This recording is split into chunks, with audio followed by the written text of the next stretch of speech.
Welcome to a special edition of the hottest entertainment blog on the internet today, The A-List. I am your host, the Game Changer, Wes Troop. And today I'm going to be taking a look at the worst movies of 2012. Now, there were a lot of good movies out there, but there was also a lot of crap released this year. And you might say to yourself, hey, I like that movie. Well, guess what? I didn't. Fun Size, Act of Valor, Silent Hill Revelation, Bachelorette, Paranormal Activity 4, The Devil Inside, and Alex Cross. All bad movies, which I call dishonorable mentions, but they were not the worst. Here are what I consider the 10 worst films of 2012. Coming in at number 10 is Playing for Keeps, starring Gerard Butler and Jessica Biel. Yeah, not a very good movie. Soccer moms are all over the new soccer coach who just happens to be really hot. Yeah, that's basically the whole movie. And Gerard Butler wants to try to get close back to his kid. We've seen that a million times. Jessica Biel has like no chemistry with Butler or the man who's supposed to be playing her fiance. She's just sort of like, how did I get stuck in this movie? Anyway, yeah, Playing for Keeps, it's a waste of time. On to my number 9 pick, 1,000 Words, starring Eddie Murphy. This is a publisher he's not really that bad of a guy, to tell you the truth. He's just sort of a liar a bit.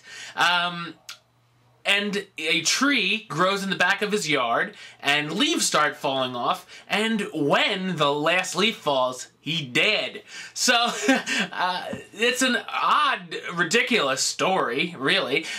It has that same message that Christmas Carol and, even Click have given off, and a lot better. Eddie Murphy is one of the best talkers in Hollywood, and they make him virtually silent through the whole film.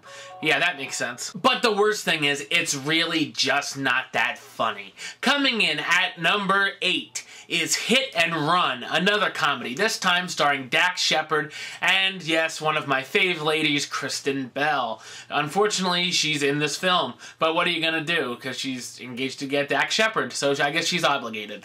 Hit and Run, see, I just reviewed this the other day, by the way. Dax Shepard plays a former criminal who was in witness protection, and he's taking Kristen Bell to a job interview, and Bradley Cooper in dreadlocks is going to chase him all the way to LA. He's his former partner. So, yeah, this is mean-spirited, it's offensive, it's racist, and most of all, just like 1,000 Words, it's not that funny.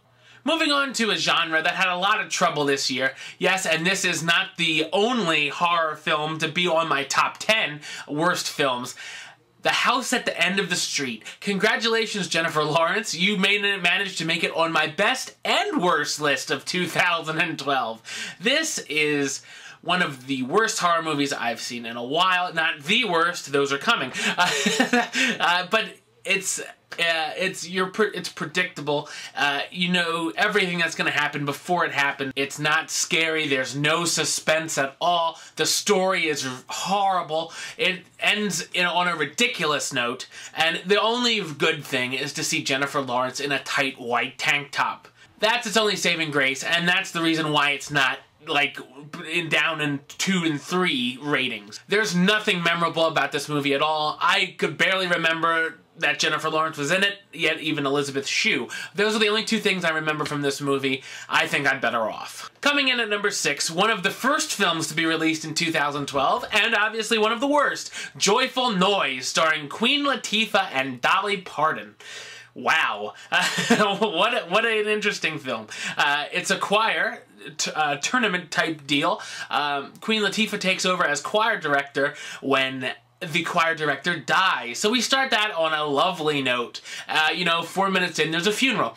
So I was like, oh yeah, this is going to be great.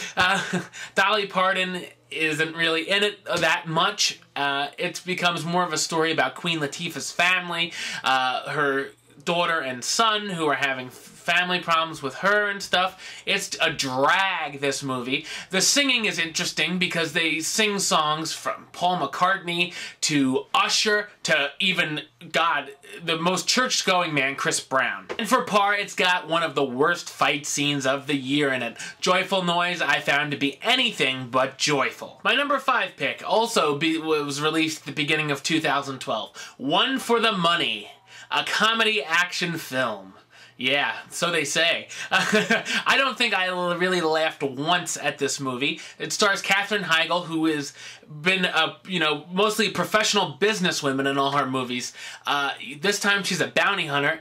She just seems miscast in this role. It's a best-selling novel series. I was like, really? Because this movie isn't selling anything. Once again, it's a lame story, and there's barely anything memorable to take out of this, other than Katherine Heigl, How the Mighty Have Fallen. Coming in at number 4 on my worst list is The Apparition, going back to the bad horror movies of 2012. The only good thing in this movie, like House at the End of the Street, is that we get to see Ashley Greene in her underwear. Yes! So, that's a plus. This movie, The Apparition, is horrible. The Sci-Fi Channel wouldn't have even released this. Oh, okay, maybe they would have, but still. The only reason I think it did anything was because Ashley Greene is its star. The acting is not that great.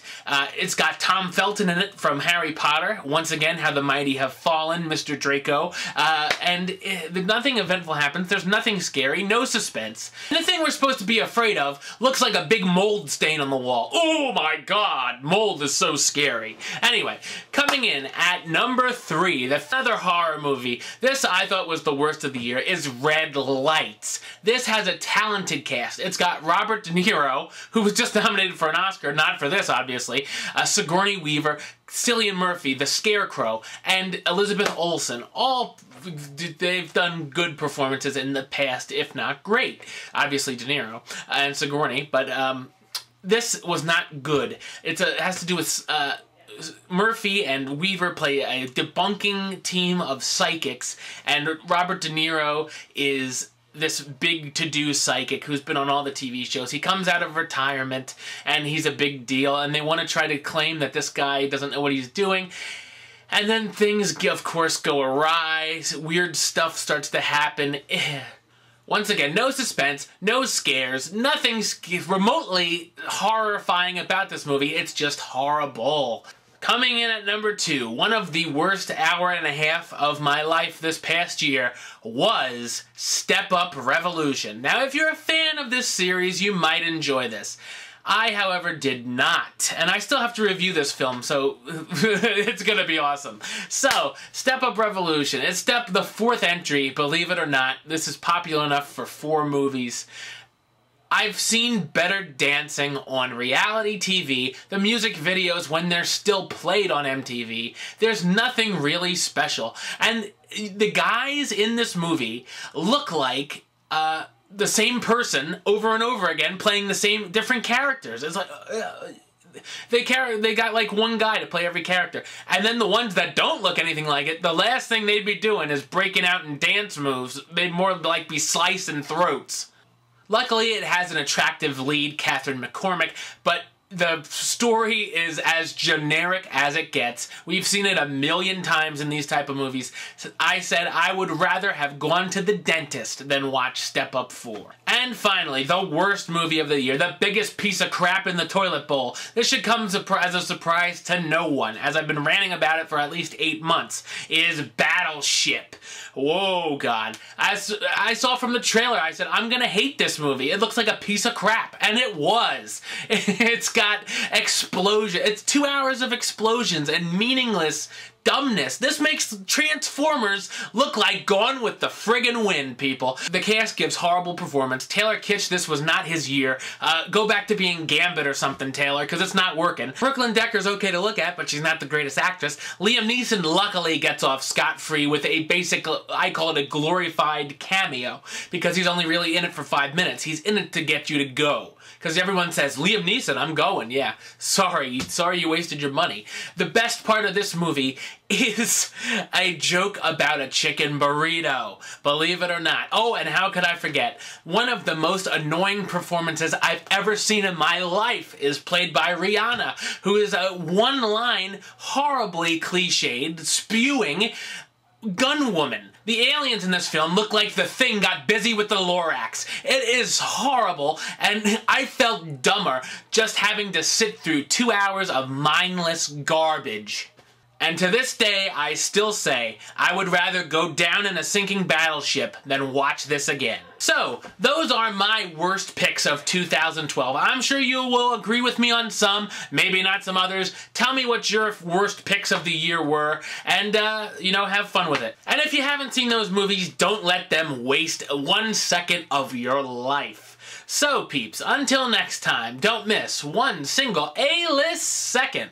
You can subscribe to me right here on YouTube. Check out some other videos.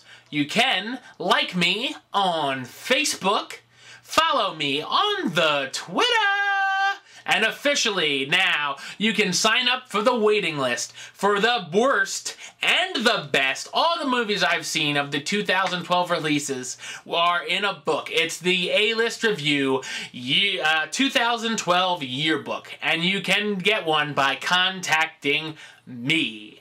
So peeps, until next time, troop out.